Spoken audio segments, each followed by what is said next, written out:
ಗುರುಭ್ಯೋ ನಮಃ. ಓಂ ಶ್ರೀ ಮಹಾಗಣಪತಯೇ ನಮಃ. ಓಂ ಶ್ರೀ ಮಾತ್ರೇ ನಮಃ. ಅಖಂಡ ಸಮಸ್ತ ವಿಶ್ವ ಕನ್ನಡಾಭಿಮಾನ ವೀಕ್ಷಕ ಬಂಧುಗಳಲ್ಲಿ ಕಾಕರ್ಲ ಪ್ರಕಾಶ್ ಆದ ನಾನು ಅಂತರಾಳದಿಂದ ವಂದನೆಗಳನ್ನು ಸಮರ್ಪಿಸುತ್ತಾ ಇಂದು ಶ್ರೀ ಪವನ್ ಕಲ್ಯಾಣ್ ರವರ ಬಗ್ಗೆ ಮತ್ತು ಅವರ ಚಲನಚಿತ್ರ ಹರಿಹರ ವೀರಮಲ್ಲು ಟೀಜರ್ ಬಗ್ಗೆ ಕೆಲವು ವಿಷಯಗಳೊಂದಿಗೆ ಬಂದಿದ್ದೇನೆ. ಮುಂಚಿತವಾಗಿ ಶ್ರೀ ಪವನ್ ಕಲ್ಯಾಣ್ ರವರ ಬಗ್ಗೆ ಹೇಳಬೇಕಂದ್ರೆ ಇವರು ಖ್ಯಾತ ಚಲನಚಿತ್ರ ನಟರು ಮೆಗಾಸ್ಟಾರ್ ಚಿರಂಜೀವಿಯವರ ತಮ್ಮನವರಾಗಿರುತ್ತಾರೆ ಹಾಗೂ ಇಂದಿನ ಆಂಧ್ರದ ಡಿಪ್ಯೂಟಿ CM ಸಹ ಆಗಿದ್ದಾರೆ. ಇವರ ಬಗ್ಗೆ ಹೇಳಬೇಕಂದ್ರೆ ವಿಶೇಷಗಳು ಬಹಳ ಇವೆ, ಆದರೆ ಕೆಲವು ಮಾತ್ರ ಹೇಳಲಾಗಿದೆ ಈ ವಿಡಿಯೋದಲ್ಲಿ. ನೋಡಲಿಕ್ಕೆ ನಮ್ಮ ಪಕ್ಕದ ಮನೆ ಹುಡುಗಂತರನೇ ಕಾಣ್ತಾರೆ.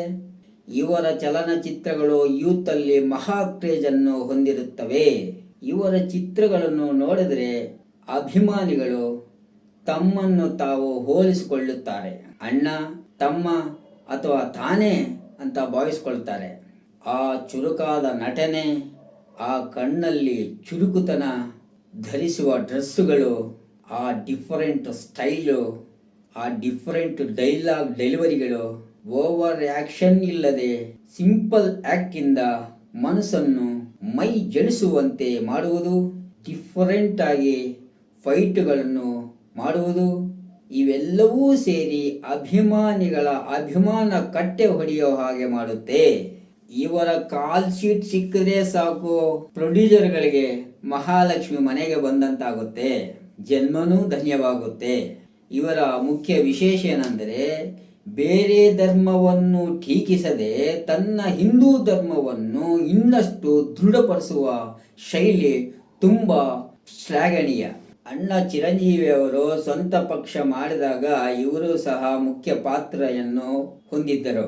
ಆ ಸಮಯದಲ್ಲಿ ಕೆಲವು ಕಾರಣಗಳಿಂದ ಪಕ್ಷದಿಂದ ಹೊರಗೆ ಬಂದ ಮೇಲೆ ತಾನು ಅನುಭವಿಸಿದ ಅವಮಾನಗಳನ್ನು ಗರಳ ಕಂಠನಂತೆ ವಿಷವನ್ನು ತನ್ನ ಕಂಠದಲ್ಲೇ ಇಟ್ಟುಕೊಂಡು ಸಹಿಸಿಕೊಂಡು ಬೂದಿ ಮುಚ್ಚಿದ ಕೆಂಡದಂತೆವಾಗಿದ್ದರು. ಕೊನೆಗೆ ಬೂದಿ ಮುಚ್ಚಿದ ಕೆಂಡ ಜನಸೇನಾ ರೂಪದಲ್ಲಿ ರಾಜಕೀಯ ಪಕ್ಷವಾಗಿ ರೂಪಾಂತರಗೊಂಡು ಪ್ರಜ್ವಲಿಸಲಾಯಿತು. ಆಗಲೂ ಸಹ ಸುಮಾರು ಅವಮಾನಗಳನ್ನು ಎದುರಿಸಬೇಕಾಯಿತು. ಆರಂಭ ಶೂರ ಅಂತನೂ ಕೆಲವರು ಟೀಕೆ ಮಾಡಿದ್ರು. ತನ್ನ ವೈಯಕ್ತಿಕ ವಿಷಯಗಳನ್ನು ಸಹ ಬಹಿರ್ಗ ಮಾಡಿ ವಿರೋಧ ಪಕ್ಷದವರು ನಾನಾ ರೀತಿಯಲ್ಲಿ ಅವರಿಗೆ ಹಿಂಸೆ ಕೊಡಲಾಯಿತು. ಆದರೂ ಸಹ ತಾಳ್ಮೆಯಿಂದ ಇದ್ದು ಇವೆಲ್ಲವೂ ರಾಜಕೀಯ ಪಕ್ಷಗಳಲ್ಲಿ ಸರ್ವೇ ಸಾಧಾರಣ ಅಂತ ಭಾವಿಸಿಕೊಂಡು ತನ್ನ ನೋವನ್ನು ತನ್ನಲ್ಲೇ ಅಡಿ ಇಟ್ಟುಕೊಂಡು ಛಲ ಬಿಡದ ಛಲಗಾರನಂತೆ ಸೈಲೆಂಟ್ ಆಗಿ ತನ್ನ ಕಾರ್ಯಗಳನ್ನು ಮುಂದುವರಿಸಿಕೊಂಡು ಹೋಗುತ್ತಿದ್ದರು. ಅಂದಿನ ಸರ್ಕಾರ ತಪ್ಪುಗಳ ಮೇಲೆ ತಪ್ಪು ಮಾಡ್ತಾನೇ ಇದ್ದರು. ಆ ತಪ್ಪುಗಳಲ್ಲಿ ಒಂದು ಅತಿ ಮುಖ್ಯವಾದ ತಪ್ಪನ್ನು ಕೈಗೊಂಡ್ರು. ಅದೇನಪ್ಪ ಅಂದ್ರೆ ನಾನಾ ರೀತಿಯಾಗಿ ಯೋಚನೆ ಮಾಡಿ ಸುಳ್ಳು ಕೇಸನ್ನು ಸೃಷ್ಟಿಸಿ ಮಾಜಿ ಮುಖ್ಯಮಂತ್ರಿಗಳಾದ ಚಂದ್ರಬಾಬು ನಾಯ್ಡು ಅವರನ್ನು ಜೈಲಿಗೆ ಹಾಕಿಬಿಟ್ರು. ಅಂದಿನ ಸರ್ಕಾರ ಮಾಡಿರುವ ತಪ್ಪು. ಇಲ್ಲದಿದ್ದರೆ ಈಗಲೂ ಸಹ ಅದೇ ಸರ್ಕಾರನೇ ಇರ್ತಿತ್ತು. ಆ ಸಮಯದಲ್ಲಿ ಚಂದ್ರಬಾಬು ನಾಯ್ಡು ಅವರು ಜೈಲಲ್ಲಿದ್ದಾಗ ಇಡೀ ಪ್ರಪಂಚವೇ, ಮುಖ್ಯವಾಗಿ ಸಾಫ್ಟ್ವೇರ್ ಕಂಪ್ನಿಯ ಎಂಪ್ಲಾಯಿಗಳು ರೊಚ್ಚಿಗೆದ್ದು ಬಿಟ್ಟಿದ್ದರು. ಅವರನ್ನು ಜೈಲಿಂದ ಬಿಡುಗಡೆ ಮಾಡಿ ಅಂತ ತುಂಬ ಸಾಥ್ ಕೊಟ್ಟು ಪ್ರತಿಭಟನೆಗಳು ಮಾಡ್ತಿದ್ದರು. ಎಲ್ಲ ಕಡೆನೂ, ಇಡೀ ಪ್ರಪಂಚದಲ್ಲಿ ಎಲ್ಲ ಕಡೆನೂ ಮುಖ್ಯವಾಗಿ ಸಾಫ್ಟ್ವೇರ್ ಎಂಪ್ಲಾಯೀಸ್ಗಳು ತುಂಬ ಬೆಂಬಲ ಕೊಟ್ಟು ಪ್ರತಿಭಟನೆ ಮಾಡ್ತಿದ್ದರು. ಆದರೆ ಎಲ್ಲಾ ಪ್ರಪಂಚನೂ ಸಪೋರ್ಟ್ ಕೊಡ್ತಿದ್ದರು, ಬೆಂಬಲ ಕೊಡ್ತಿದ್ದರು ಚಂದ್ರಬಾಬು ನಾಯ್ಡು ಅವರಿಗೆ. ಚಂದ್ರಬಾಬು ನಾಯ್ಡು ಪಕ್ಷದವರು ಮಾತ್ರ ಕೂಗಾಡ್ತಿದ್ರು. ಆದರೆ ಆಂಧ್ರ ಜನರು ಮನೆಯಿಂದ ಬಂದು ಆ ಚಂದ್ರಬಾಬು ನಾಯ್ಡು ಅವರ ಬೆಂಬಲಕ್ಕೆ ಹೊರಗೆ ಬಂದು ಸರ್ಕಾರದ ಮೇಲೆ ಧಿಕ್ಕಾರ ಹಾಕುವುದಕ್ಕೆ ಬೆವರು ಕಾಣ್ತಿತ್ತು. ಆದ್ದರಿಂದ ಮನೆಯಿಂದ ಆಚೆ ಬರಲಿಕ್ಕೆ ಹೆದರುತ್ತಿದ್ದರು. ಆ ಸಮಯದಲ್ಲಿ ಪವನ್ ಕಲ್ಯಾಣ್ ಅವರಿಗೆ ಹೊಟ್ಟೆಯಲ್ಲಿ ಕರಡು ತಿರುಗಿಸಿದಂತಾಗಿ ತಡ್ಕೊಳ್ಳಾಗದೆ ಇನ್ನೂ ಏನು ಮಾಡಬಹುದು ಈ ಸರ್ಕಾರ ಹಂಗೆ ಇದ್ದರೆ ಅಂತ ತೀರ್ಮಾನ ತಗೊಂಡು ಚಂದ್ರಬಾಬು ನಾಯ್ಡು ಸಂದರ್ಶನ ಮಾಡೋಕ್ಕೆ ಮನಸ್ಸು ಮಾಡೇ ಬಿಟ್ರು. ಭೇಟಿ ಮಾಡುವುದಕ್ಕೆ ಬರುವ ಸಮಯದಲ್ಲಿ ಅಂದಿನ ಸರ್ಕಾರ ಇವರನ್ನು ತಡಿಬೇಕಂತ ಎಷ್ಟು ರಣತಂತ್ರ, ರಾಜಕೀಯ ತಂತ್ರ ಕುತಂತ್ರಗಳು ಮಾಡಿದರೂ ಸಹ ರೋಡಲ್ಲೇ ಕೂತು ಪ್ರತಿಭಟನೆ ಮಾಡಬೇಕಾಯ್ತು ಪವನ್ ಕಲ್ಯಾಣ್ ರವರು ಅವರನ್ನು ಸಂದರ್ಶನ ಮಾಡಲಿಕ್ಕೆ. ಯಾಕಂದ್ರೆ ಅಷ್ಟು ವಯಸ್ಸಾದವರು, 3 ಬಾರಿ ಮುಖ್ಯಮಂತ್ರಿ ಆದವರನ್ನು, ಅದೂ ಅಲ್ಲದೆ ಅವರೇ ಕಟ್ಟಿಸಿದ ಜೈಲಲ್ಲಿ ಅವರನ್ನೇ ಹಾಕಿ ಇವರು ರಾಕ್ಷಸಾನಂದವನ್ನು ಹೊಂದುವುದನ್ನು ಇವರಿಗೆ ಸಹಿಸಲಿಕ್ಕೆ ಆಗಿರಲಿಲ್ಲ. ಅಂದಿನ ಸರ್ಕಾರ ಎಷ್ಟೇ ಪ್ರಯತ್ನ ಮಾಡಿದ್ರೂ ಚಂದ್ರಬಾಬು ನಾಯ್ಡು ಅವರನ್ನು ಮುಲಾಖತ್ ಸಮಯದಲ್ಲಿ ಭೇಟಿ ಮಾಡಿ ಕೆಲವು ಕಾಲ ಅವರ ಜೊತೆಯಲ್ಲಿ ಮಾತಾಡಿ ಅವರ ಪರಿಸ್ಥಿತಿಯನ್ನು ನೋಡಿ ಅವರ ಮಾನಸಿಕ ಸ್ಥಿತಿಯನ್ನು ಕಂಡು ದುಃಖಿತಗೊಂಡು ಮನಸ್ಸು ಚಂಚಲವಾಯಿತು. ದುಃಖ ಭರಿತನಾಗಿ ಇಂತಹ ಮಹಾನ್ ವ್ಯಕ್ತಿಗೆ ಇಂತಹ ಪರಿಸ್ಥಿತಿ ತಂದಿದ್ದೆ ಈ ಸರ್ಕಾರ ಅಂತ ರಣಕೆಂಡ ಮಂಡಲ ಬೆಂಕಿಯ ಚೆಂಡಾಗಿ ಜೈಲಿಂದ ಆಚೆ ಬಂದ ತಕ್ಷಣ ಎಲ್ಲ ಮೀಡಿಯಾಗಳ ಮುಂದೆ ಬಾಲಕೃಷ್ಣ ಅವರು ಮತ್ತು ಚಂದ್ರಬಾಬು ನಾಯ್ಡು ಅವರ ಮಗ ನಾರಾಜ್ ಲೋಕೇಶ್ ಅವರ ಮಧ್ಯದಲ್ಲಿ ನಿಂತು ಮೀಡಿಯಾ ಸಾಕ್ಷಿಯಾಗಿ ತನ್ನ ಜನಸೇನಾ ಪಕ್ಷ ಮತ್ತು ಚಂದ್ರಬಾಬು ನಾಯ್ಡು ಪಕ್ಷ ಒಂದಾಗಿ ಮುಂದಿನ ಚುನಾವಣೆಯಲ್ಲಿ ಭಾಗವಹಿಸ್ತೀವಿ ಅಂತ ಅನೌನ್ಸ್ ಮಾಡೇ ಬಿಟ್ರು. ಬಂದ್ರೆ ಬಿಜೆಪಿ ಅವರು ಬರಲಿ, ಇಲ್ಲದಿದ್ದರೂ ಸಹ ನಾವಿಬ್ಬರೇ ಮುಂದಕ್ಕೆ ಹೋಗಿ ಇಂದಿನ ಈ ದುಷ್ಟ ಸರ್ಕಾರವನ್ನು ಮಣ್ಣು ಮುಕ್ಕಿಸಿ ಅಂದಿನ ಸರ್ಕಾರವನ್ನು ಅತಃ ಪಾತಾಳಕ್ಕೆ ತುಳಿದಿಲ್ಲ ಅಂದರೆ ನನ್ನ ಹೆಸರು ಪವನ್ ಕಲ್ಯಾಣ್ ಅಲ್ವೇ ಅಲ್ಲ ಅಂತ ಹೇಳಿ ಭಯಂಕರ ಶಪಥ ಮಾಡೇ ಬಿಟ್ಟರು. ಅಲ್ಲಿಂದ ಸ್ಟಾರ್ಟ್ ಆಯಿತು ಸರ್ಕಾರಕ್ಕೆ ಡೌನ್ಫಾಲ್. ಚಂದ್ರಬಾಬು ನಾಯ್ಡು ಅವರನ್ನು ಜೈಲಿಗೆ ಹಾಕೋದು ಒಂದಾದ್ರೆ, ಅವರ ಜೊತೆಗೆ ಪವನ್ ಕಲ್ಯಾಣ್ ಅವರು ಸಾಥ್ ಕೊಡೋದು ಇನ್ನೊಂದು ಮುಖ್ಯ ಮೈನಸ್ ಪಾಯಿಂಟ್ ಆಯಿತು ಅಂದಿನ ಸರ್ಕಾರಕ್ಕೆ. ಅವರಿಬ್ಬರೂ ಪಕ್ಷಗಳ ಸೇರಿ ಮುಂದಿನ ಚುನಾವಣೆಗೆ ಮುಂದೆ ಬರ್ತೀವಿ ಅಂತ ತಗೊಂಡಿರುವ ತೀರ್ಮಾನ ಅಸಲು ಸಿಸಲಾದ ಮೈನಸ್ ಪಾಯಿಂಟ್ ಬಂದೇ ಬಿಡ್ತು. ಅಂದಿನದಿಂದ ಮಾಡಬಾರದ ಪ್ರಯತ್ನಗಳನ್ನು ಮಾಡಿದ್ರು. ಇಬ್ಬರನ್ನು ಸೇರಿಸಬಾರ್ದು, ಅವರಿಬ್ಬರು ಸೇರಿದ್ರೆ ನಮ್ಮ ಪಕ್ಷ ಬರಲ್ಲ ಅಂತ ಅವ್ರಿಗೆ ಅಂದಿಗೆ ಗೊತ್ತಾಗ್ಬಿಡ್ತು ಆ ಪಕ್ಷದವರಿಗೆ.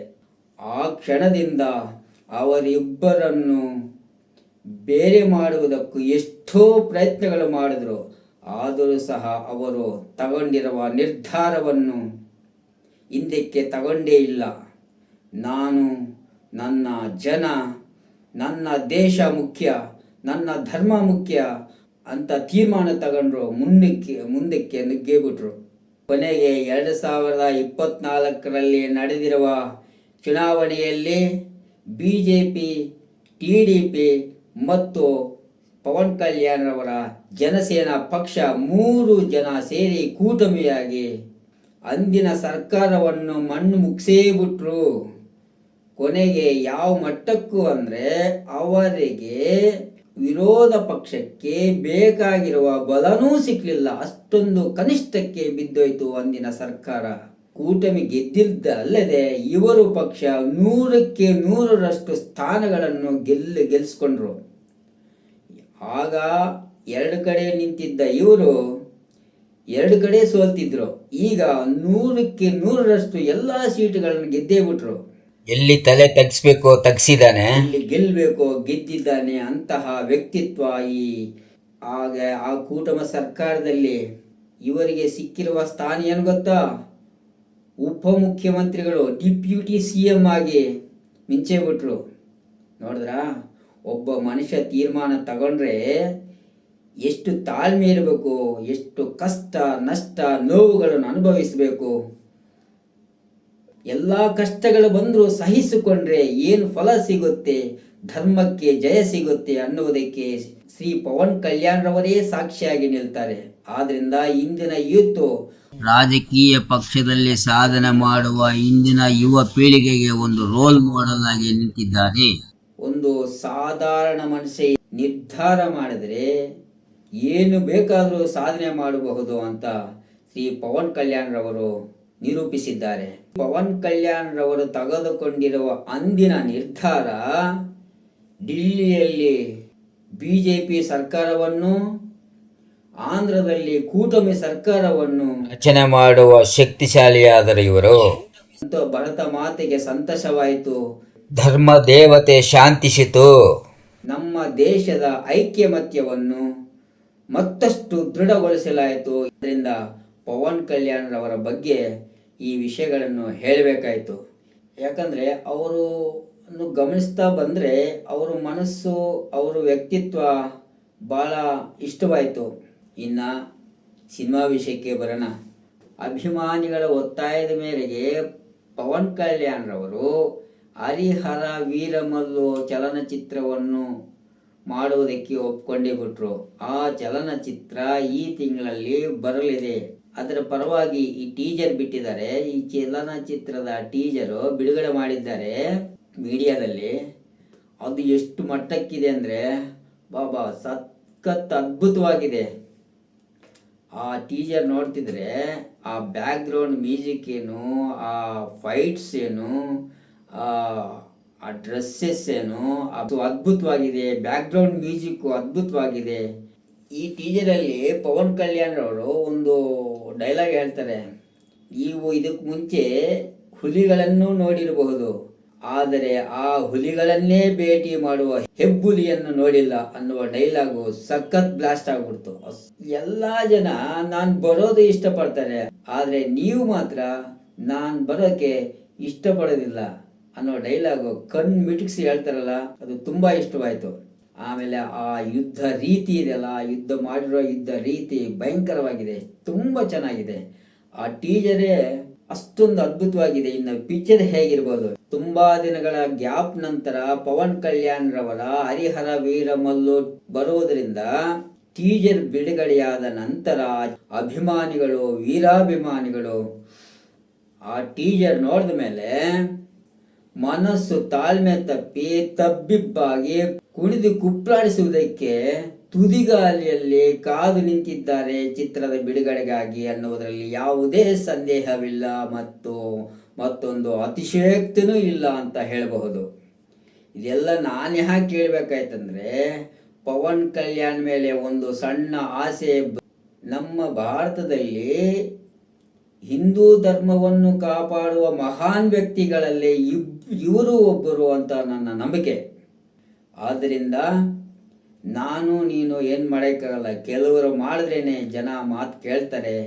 ಒಂದು ತುಪಾಕಿ ಸೈನಿಕನೇ ಕೈಯಲ್ಲಿರಬೇಕು, ಆದರೆ ಉಗ್ರವಾದಿ ಕೈಯಲ್ಲಿರಬಾರ್ದು. ದೇಶಭಕ್ತಿ ಇರುವ ಮಹಾನ್ ವ್ಯಕ್ತಿಗಳ ಕೈಯಲ್ಲೇ ಇರಬೇಕು ದೇಶದ ಆಡಳಿತ ಅನ್ನುವ ಅಭಿಪ್ರಾಯ ನನ್ನದು.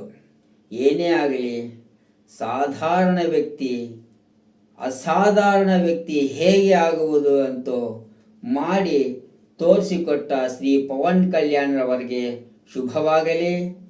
ಹಾಗೂ ಇವರ ಹರಿಹರ ವೀರಮಲ್ಲು ಚಲನಚಿತ್ರ ಪ್ರಪಂಚಾದ್ಯಂತ ವಿಜಯ ಢಂಕ ಬಾರಿಸಲಿ ಎಂದು ಶುಭಾಶಯಗಳನ್ನು ಹೇಳುತ್ತಾ, ಈ ವಿಡಿಯೋ ನಿಮಗೆ ಇಷ್ಟವಾದರೆ ಲೈಕ್ ಮಾಡಿ, ಸಬ್ಸ್ಕ್ರೈಬ್ ಮಾಡಿ ಹಾಗೂ ನಿಮ್ಮ ಕುಟುಂಬಸ್ಥರಿಗೆ, ನಿಮ್ಮ ಮಿತ್ರ ವರ್ಗದವರಿಗೆ ಶೇರ್ ಮಾಡಿ ಅಂತ ವಿನಂತಿಸುತ್ತಾ, ಕರ್ನಾಟಕದಲ್ಲಿ ಕನ್ನಡಿಗರಿಗೆ ಮೊದಲಿನ ಆದ್ಯತೆ ಅಂತ ಹೇಳುತ್ತಾ ಇಂದಿನ ಈ ಕಾರ್ಯಕ್ರಮವನ್ನು ಮುಕ್ತಾಯಗೊಳಿಸುತ್ತೇನೆ. ಜೈ ಕರ್ನಾಟಕ ಮಾತೆ, ಜೈ ಭಾರತ ಮಾತೆ.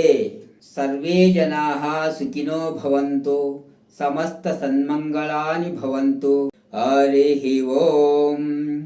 ಓಂ ಶ್ರೀ ಗುರುಭ್ಯೋ ನಮಃ.